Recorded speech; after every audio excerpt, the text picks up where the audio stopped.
quiero platicarles acerca de Design Thinking. Design Thinking, esta práctica que seguramente ya conoces, que es clave alrededor de todo lo que haces y que es muy ampliamente conocida, no solamente en el terreno del diseño, sino también en los negocios y en el emprendimiento social.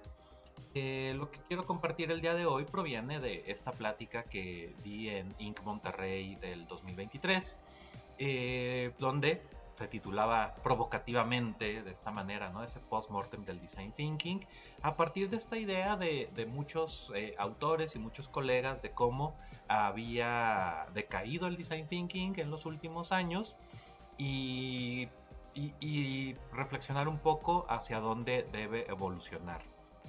En el TEC de Monterrey somos parte y en la Escuela de Arquitectura, Arte y Diseño en particular, somos parte de la Global Design Thinking Alliance.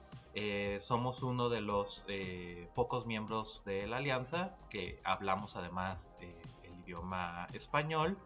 Y bueno, pues para todos los miembros de la Global Design Thinking Alliance es importante cómo avanza la práctica del design thinking en la educación, por supuesto, pero también al interior de la industria y como la posibilidad de resolver también retos sociales.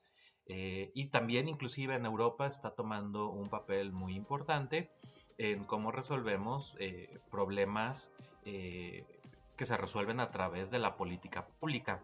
Entonces, bueno, hay toda una evolución que está tomando y un lugar que está tomando el design thinking a lo largo del mundo, con toda esta intervención de diferentes miembros y de diferentes iniciativas. Para la Global Design Thinking Alliance, no, dentro de esta alianza que es el Design Thinking, bueno, lo primero es el proceso que seguramente ya conoces. Lo que sí, para quienes practiquen, no todas esas personas con las que vas a estar trabajando y colaborando próximamente o en el futuro cercano en tu práctica de diseño, una de las cosas que de repente es más difícil recordar o que es de repente más difícil explicar acerca del design thinking versus otras metodologías es su proceso iterativo.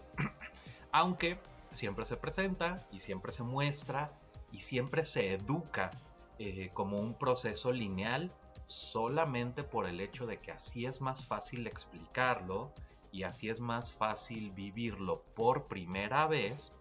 Ya en el ámbito profesional es muy importante recordar y muy importante vivir el design thinking como ese proceso iterativo que es desde su naturaleza. El otro aspecto, y también porque cobra importancia, relevancia en otros ámbitos que decía como negocio, innovación social, es porque desde su naturaleza es multidisciplinar. Los equipos que deben estar involucrados en el proceso deben ser multidisciplinares. Y por último, es un proceso, y por eso en la innovación social, por ejemplo, es tan buscado, porque los lugares donde se trabaja, los lugares donde se llevan a cabo los procesos son espacios variables. De hecho, desde la naturaleza del proceso, pues se busca que sea algo que se desarrolla directamente en donde se encuentran los beneficiarios y usuarios, un tiempo en estudio, un tiempo con proveedores, de regreso a probar directamente con los usuarios, beneficiarios, de regreso otra vez a trabajar en estudio, y todos los lugares donde se lleva a cabo son muy variables. Entonces eso es parte de lo que resulta muy interesante del design thinking siempre. En su práctica del design thinking, pues hay tres partes principales. Una es el proceso, que ya vimos, y aunque hay varios sabores de design thinking, de varias maneras de listar cuál es el proceso, pues creo que las más conocidas son las que tienen 5 o 6 fases. Y ese es el proceso típico del design thinking, que comienza desde la empatía hasta la prueba o la implementación, dependiendo, ¿no? El sabor y el autor de design thinking que estés tomando como base. Eh, Después tenemos los principios.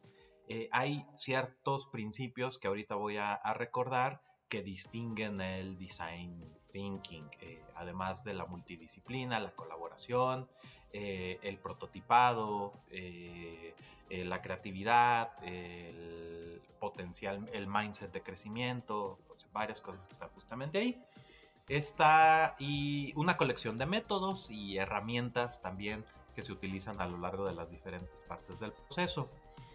Sin embargo, conforme el design thinking va ganando lugar en el terreno de los negocios, también tiene este aspecto de que el design thinking es una mentalidad. Esta mentalidad que distingue esta manera de innovar centrado en los usuarios e innovar centrados en las personas. Y a través de las pruebas constantes y de la iteración constante y ciertas características que distinguen a un design thinker. Entonces el design thinking como mentalidad. Ya encontrábamos y ya ubicábamos dónde se encuentra justamente el design thinking en toda esta gráfica del hype cycle. Y que es que justamente está subiendo en la meseta de la iluminación. O sea, se está reconociendo y se está encontrando el design thinking su lugar donde pueda ser cada día más efectivo y cada día mejor para resolver problemas. Y eso tiene que ver mucho de esta parte del design thinking como práctica y cómo conecta con el design thinking como mentalidad. Ya en el design thinking como mentalidad, pues se puede volver parte de una cultura de cómo innova una empresa o de cómo innova un grupo de personas. Entonces el design thinking como mentalidad habilita eso. Y si las personas se entrenan, se desarrollan, se capacitan, desarrollan las habilidades necesarias, pues entonces podrán convertirse en un equipo efectivo de innovación eh, bajo la guía de alguien, ¿no? De algún experto que conozca los métodos y el proceso y que los pueda llevar justamente en esa línea. Y es ahí a donde aspira el design thinking a posicionarse y a convertirse, tal vez ya no en una práctica novedosa como tal, sino en una práctica de innovación clave y compartida al interior de las empresas, ya parte más de la cultura de empresas que trabajan en innovación, más como un deber ser de las empresas que se quieren ubicar en cierta posición. Además, aparece este concepto muy interesante del Foro Económico Mundial, de su reporte de riesgos globales 2023, donde distingue a las policrisis. Las policrisis, estos problemas sistémicos muy complicados de definir, inclusive de encontrar sus causas y muy difícil también de ver hacia dónde irían sus potenciales soluciones. Entonces, como una respuesta a esto, pues metodologías de diseño, como lo puede ser el design thinking, responden muy bien a este tipo de problemas, estas policrisis, porque son metodologías que navegan muy bien alrededor de la incertidumbre. Las policrisis se distinguen por mucha ansiedad, los métodos tradicionales de resolver problemas se desorientan alrededor de cómo se trabaja, porque aquí se necesita una visión muchísimo más sistémica, que es lo que metodologías de diseño pueden ofrecer. Entonces, como una propuesta a esto, se hablaba en la última Global Design Thinking Conference de que necesitamos estas personas y estos profesionales que sean más design driven, que no sean solo capaces de desarrollar nuevos productos y servicios, sino que tengan esas competencias que les permitan navegar futuros inciertos. Y es aquí donde creo que esta idea nos lleva hacia a dónde tiene que ir el design thinking. Una de mis autoras favoritas de design thinking es justamente Jean Lietka, que pone la gráfica que se encuentra justamente mostrada en este momento.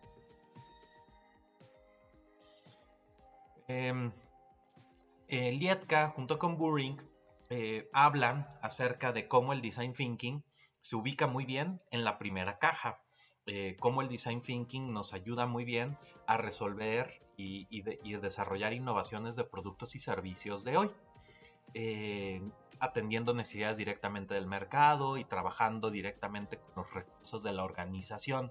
Creo que por eso design thinking es tan buscado por ámbitos de negocios, porque funciona muy bien aprovechando las capacidades y los recursos que la propia organización tiene.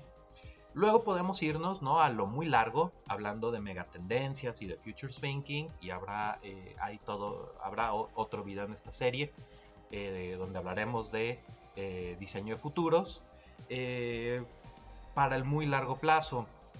El futures thinking, sobre todo, es el terreno muy común de la política pública, de los urbanistas que trabajan con lapsos de tiempo de 25, 50, hasta 100 años. Es algo que un urbanista sí trabajaría que trabaja en una ciudad, pensar a 100 años y qué es lo que va a ocurrir con ese territorio en ese lapso de tiempo. Algo muy, muy largo. Pero el terreno que me parece interesante es el que está marcado con naranja, que es el que Buring y Lietka le llaman la brecha.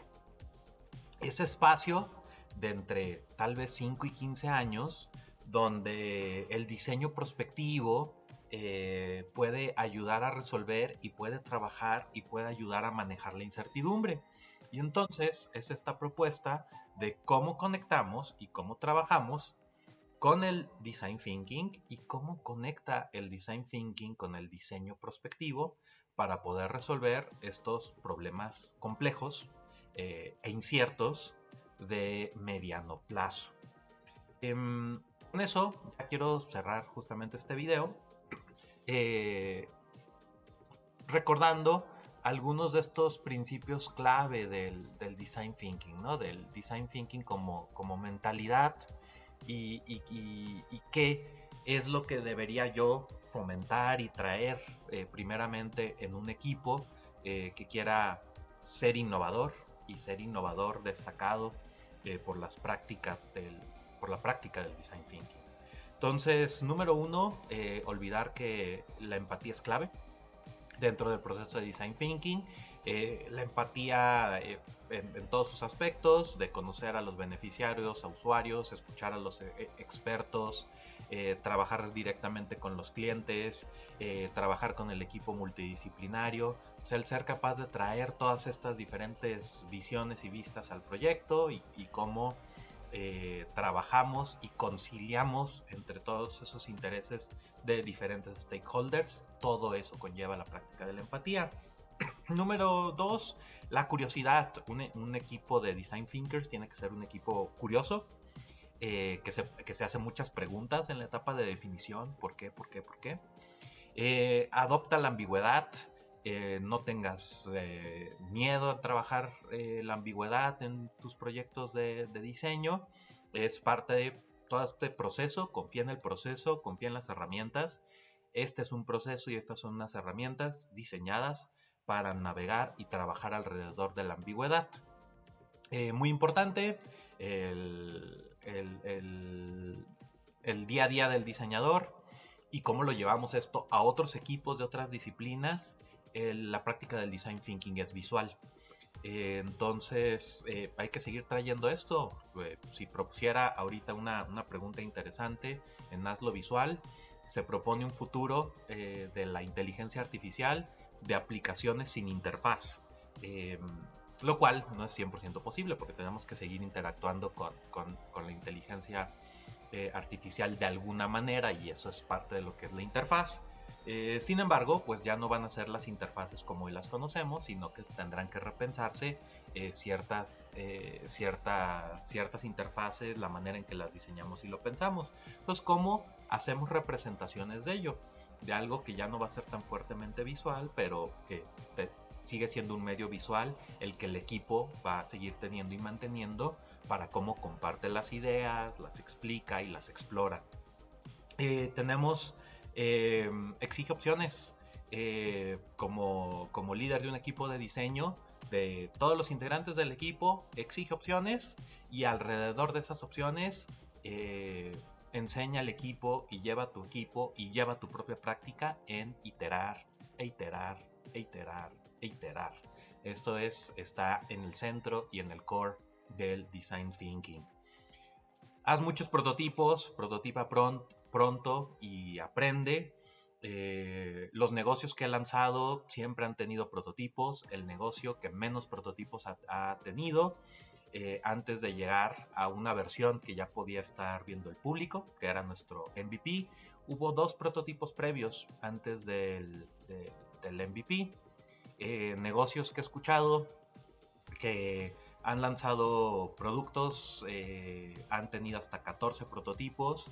Era un producto electrónico, consumer, pero un producto muy sencillo. Tuvo aún así 14, tal vez se volaron la barda, pudieron haber tenido menos, pero hubo 14 prototipos. Ya productos que necesiten aprobaciones regulatorias, ciertas certificaciones para poder, porque se van a enviar a otro país y tiene que cumplir regulaciones locales y del otro país, etcétera, pues pueden ser procesos que te lleven a través de 28, 30, 32 prototipos. Entonces, empieza pronto porque entre más pronto empieces a prototipar, más pronto vas a aprender justamente de las necesidades que justamente va a tener tu sector, tu beneficiario, tus usuarios, tus clientes, los reguladores, la empresa, todos. Y por último, el optimismo y la confianza creativa. Un buen líder design thinker es aquel que le da la confianza al equipo para ser creativos, le da la confianza al equipo para proponer, para construir, para idear, para mostrar, para representar, sin importar el nivel de habilidad que venga detrás. Todos tienen la confianza para proponer y para hacer. Y bueno, con eso me despido de este video de Design Thinking y espero que sea muy útil y de mucho beneficio para ti.